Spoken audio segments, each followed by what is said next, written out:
As part of the EU Online Week of Healthy and Active Ageing, we are delighted to share a little bit with you about Scotland's approach to supporting healthy and active ageing using telecare technologies. I'm joined today by Anne Murray, who is the Telecare Programme Lead for Scottish Government, and David Brown, who's the Business Relationship Manager for the Digital Office for Scottish Local Government. Both have a particular insight into the way telecare and digital telecare are being developed in Scotland. Telecare is the term used to describe the range of technologies which are used by citizens in the home. If we think about it from the person perspective first, these technologies have a range of uses. The uses will include helping people to maintain their independence, supporting people who may be frail or vulnerable, and their carers and families, and helping to monitor the home environment. And as you can see, this fits very well with the EU Week of Healthy and Active Ageing. So the first question I have is for Anne Murray. Anne, hello, firstly. Hello, Nessa. And when you think about healthy and active ageing, could you say a little bit about the role that telecare has in Scotland to support this concept? Telecare is the most common type of care provided in Scotland. About 20% of people aged over 75 receive some kind of telecare, and that's an average. So in some areas, it's as much as 30% of people receive telecare. So it's certainly widely adopted and also widely available. We have 32 local authorities in Scotland, and all offer a telecare service. So around 137,000 people of all ages receive a service in this way. An additional 45,000 or so people also have telecare provided by their housing provider or another provider. So in total, that's around 180,000 people who benefit from telecare at the moment.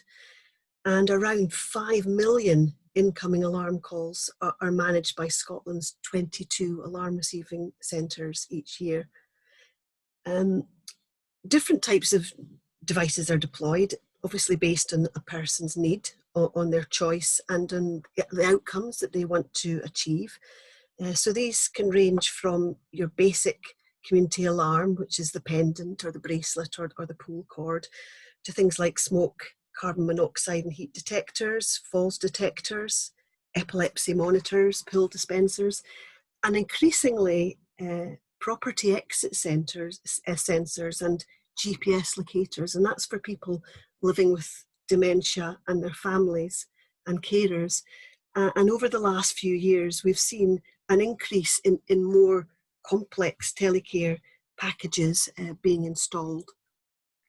So I think in terms of active and healthy ageing, telecare is absolutely an enabler.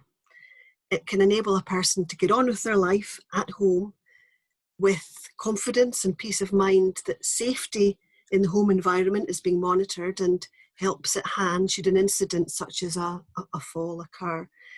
But I think it's important to add, and you mentioned it too, that peace of mind is sometimes even more important for the person's family and their carers, and provides them with reassurance that their loved one can continue to live in their own home where they want to be for as long as possible.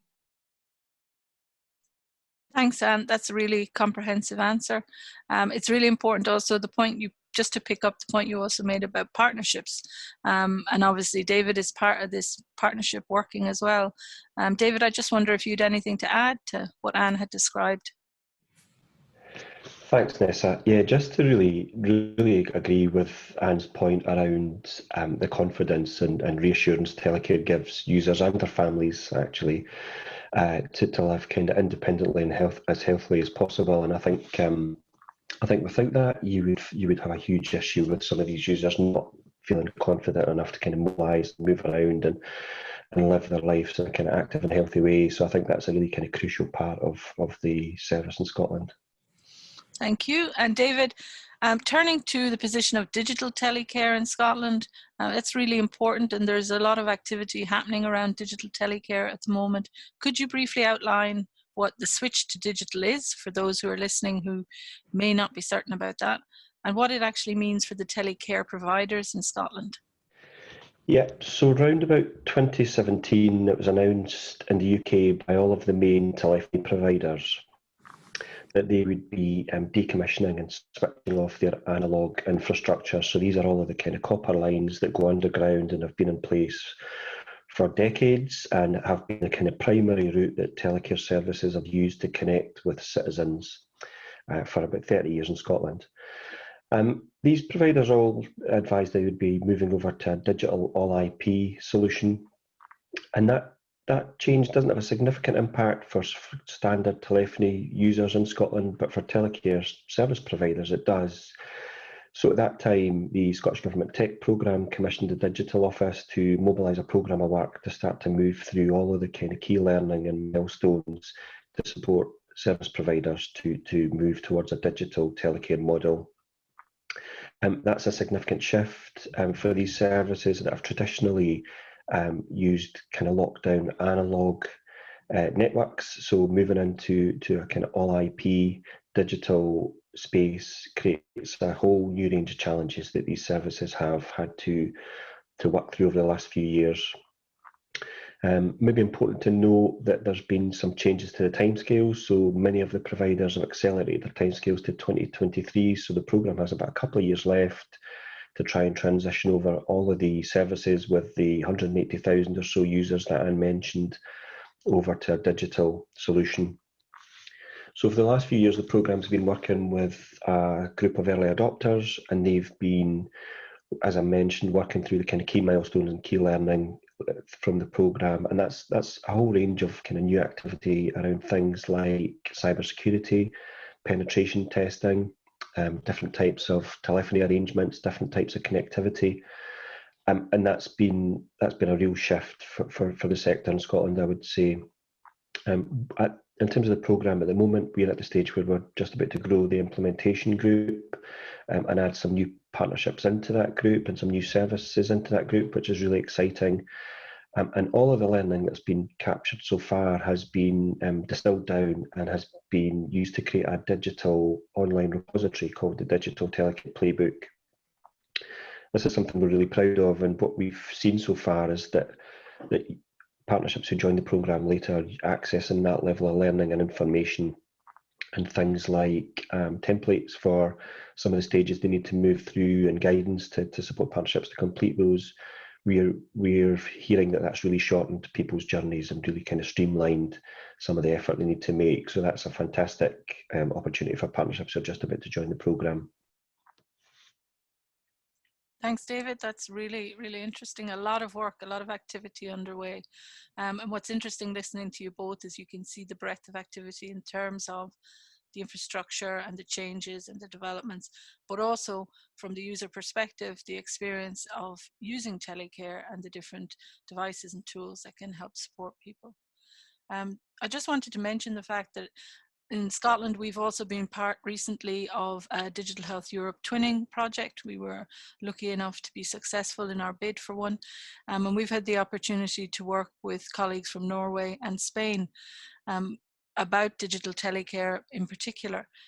Could you give a little bit of insight into what that experience has been like so far? I'll go to Anne first. I think, Nessa, it's always good to hear what other people are doing and learn from them. There's always things to be learnt. And it's also good to share what we're doing here in Scotland as well. And I would just say that although the focus of the twinning is on the transition to digital telecare, there's so much more already we've learnt about how others deliver their telecare services, and there's lots to be learned there too. Thanks, Anne. And David, if you wanted anything to add?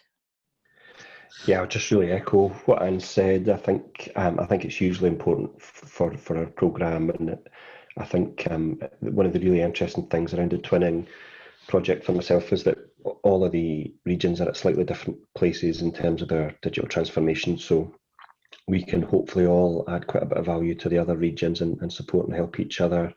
I think the other thing I would add is that the digital telecare programme has really been, the foundations have really been built on lots of learning from other regions in Europe and beyond. So it's been really beneficial for the programme to have that link and to be able to kind of access that. So it's been really, really useful so far.